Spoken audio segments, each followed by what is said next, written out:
Our next speaker almost also doesn't need any introduction to this field. It's Scott McNeil.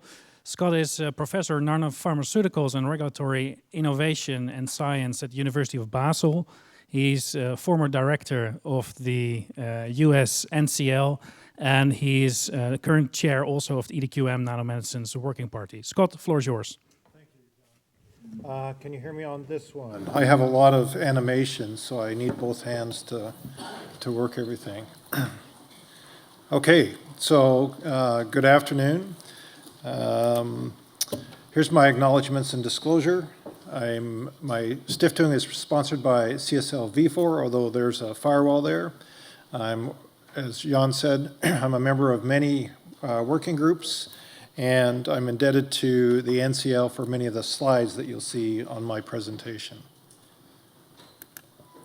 Well, this group will undoubtedly know the capabilities of nanomedicine, where we can formulate insoluble small molecules in drugs.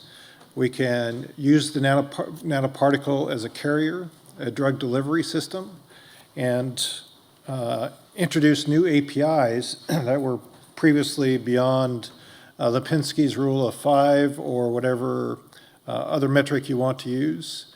And because of that formulation, we're able to alter the pharmacokinetics. There are many, many, many publications on this, perhaps in excess of 100,000, of how a nanoformulation will change the PK properties and the ADME properties of that small molecule, ranging from extended half-life, changes in area under the curve, changes in biodistribution. As you know, that a nanoformulation, the particle is primarily restricted to the blood volume. So you'll see huge changes in volume of distribution. And when you do that, you see decreases in tox. We're not seeing too much as far as increased efficacy, but as it's now intuitive, why would you expect to see differences in efficacy if we're formulating the same small molecule, the same legacy drug? It still has the same mechanism of action, same routes of resistance. Okay, well, the focus of my talk is in the regulatory review of these particles, and specifically, are they a composite active pharmaceutical ingredient or active substance, or do we still need to review these component-wise? And I'll show you the difference between those two, that it's absolutely not just a semantic argument that's lost in some regulatory file dossier. It affects all of us, especially as we develop and evaluate our products.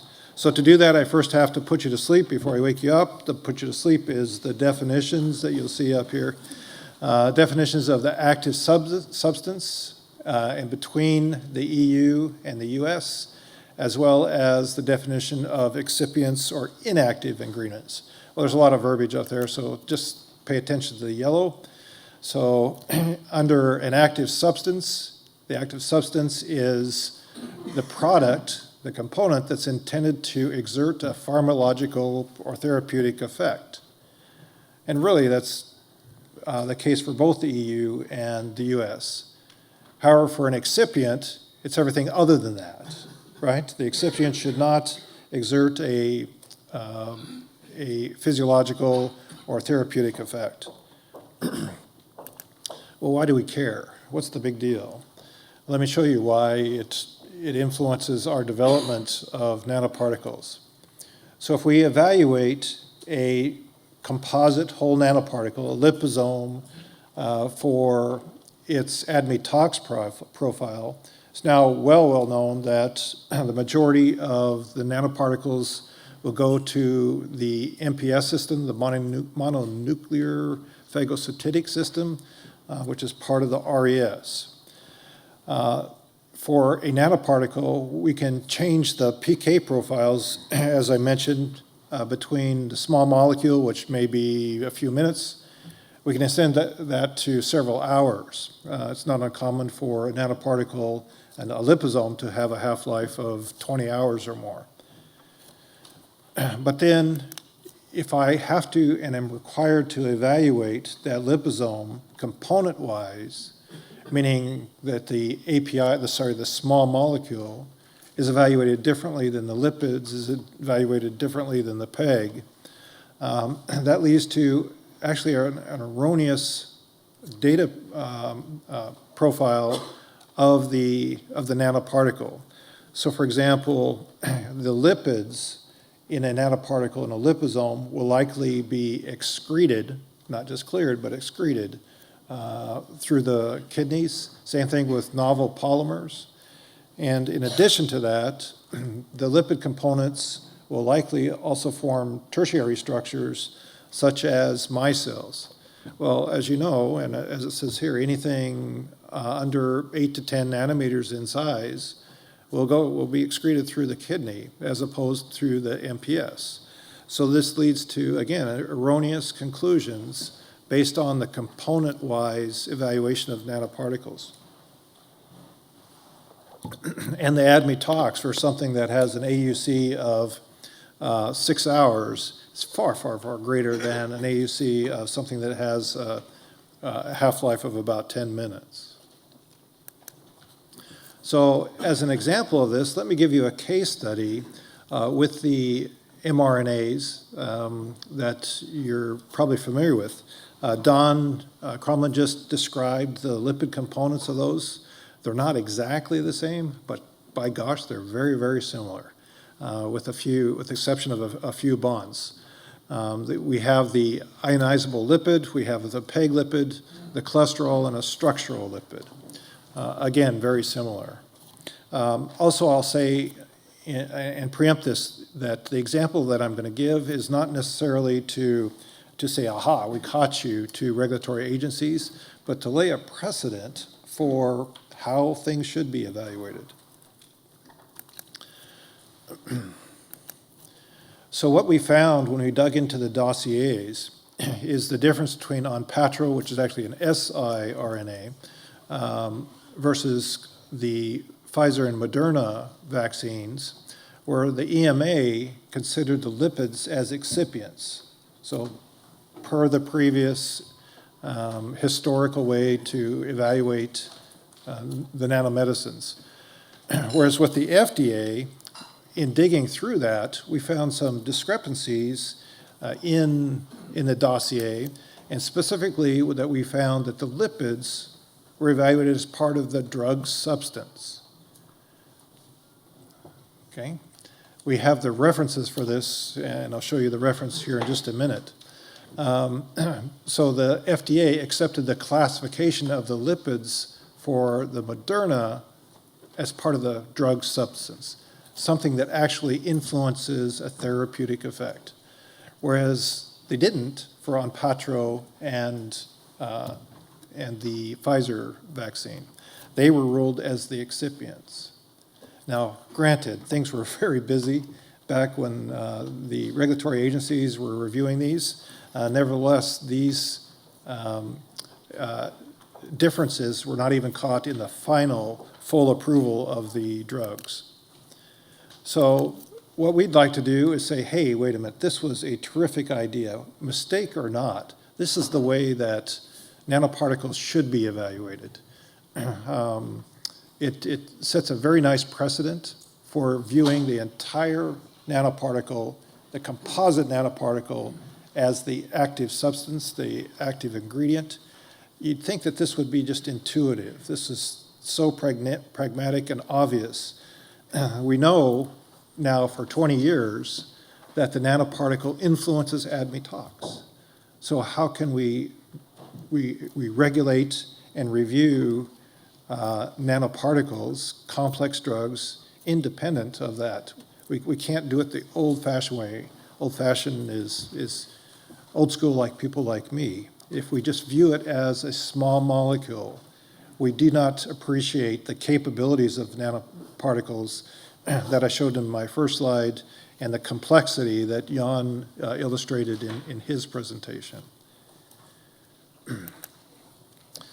What's interesting, though, is the developer, meaning the sponsor, the submitter, must initiate this classification. FDA did not approach Moderna and say, hey, we want to evaluate your lipid as part of the active substance. It was submitted as such, very smart on Moderna's part. And this is, again, a nice precedent for how we do that. Here's the reference here, if you're interested. It came out about 9 months ago.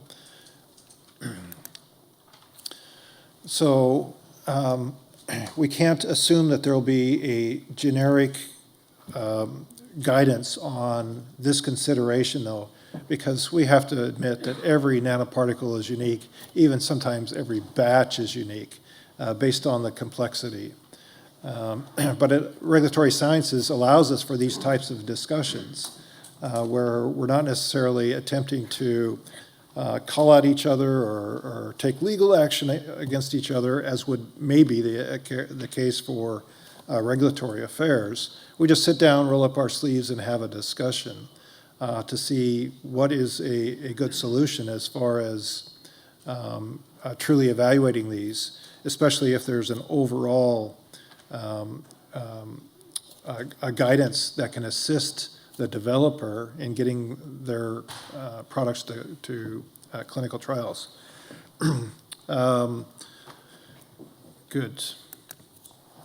Since we're talking about clinical translation and regulatory, I want to be a little bit provocative for a minute. Those of you that know me know that I'm no stranger to stirring things up.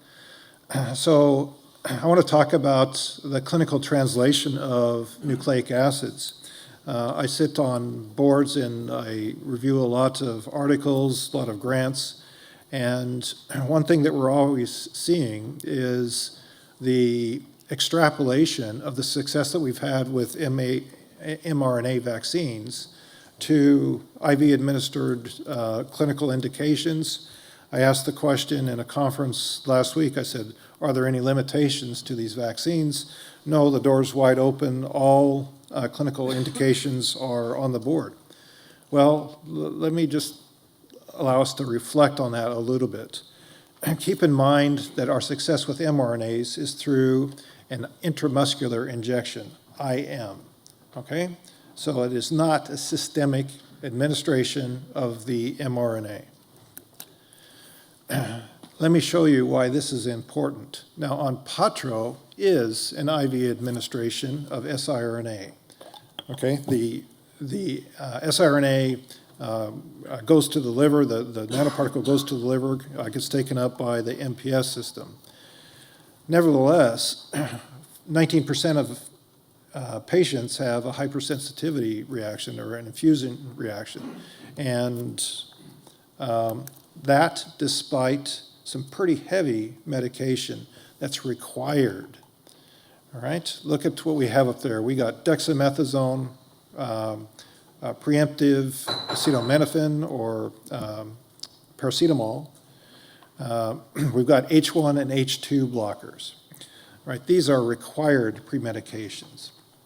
Now you could make the case, well, okay, what's the big deal? We also have dexamethasone for Doxil. Well, that's a true statement, but in that case, it is the physician's discretion. It is not required. In this case, they are. So I need to state the obvious, that intramuscular is absolutely not IV administration. There's still quite a bit of work to do that we have to do, especially for the innate immune system, with IV administration of mRNAs. Okay, that's the provocative, contentious thing. That's the bad news, but there's also some good news. There's a way around this. Due to the base modifications, as Don just mentioned, we can get around the the toll-like receptor 3, 7, and 8 innate response. There's still some other nucleic acid sensors in the cytoplasm, but it does a pretty good job. I would also like to recommend that until we get around some of this innate immune response, that, hey, take a low-hanging fruit target, one that has the best chance of getting through the regulatory system. Choose an orphan disease. That's what Onpattro did. And there's only 50,000 patients worldwide, but yet it's financially lucrative, I guess you could say. And because the regulatory risk is far, far less for orphan diseases than a normal clinical indication, and you're also eligible for fast track and priority review. And thanks to Marina Dobrovolskaya, are you here yet? She'll be here tonight and tomorrow from the NCL. She has some terrific assays using human PBMCs that have terrific IV, IVC, in vitro, in vivo correlation, where we can screen and look and see if there's innate response, to see if there's complement activation or hypersensitivity under in vitro conditions. And if there are, then we can re-engineer the particles and attempt to overcome that. Improvise, adapt, and overcome. With that, let me recognize Eva Hemrich, who's done truly the heavy lifting on the regulatory aspects in my group. There's our contact information, and what do you want? Thank you so much, Scott. I want to thank you.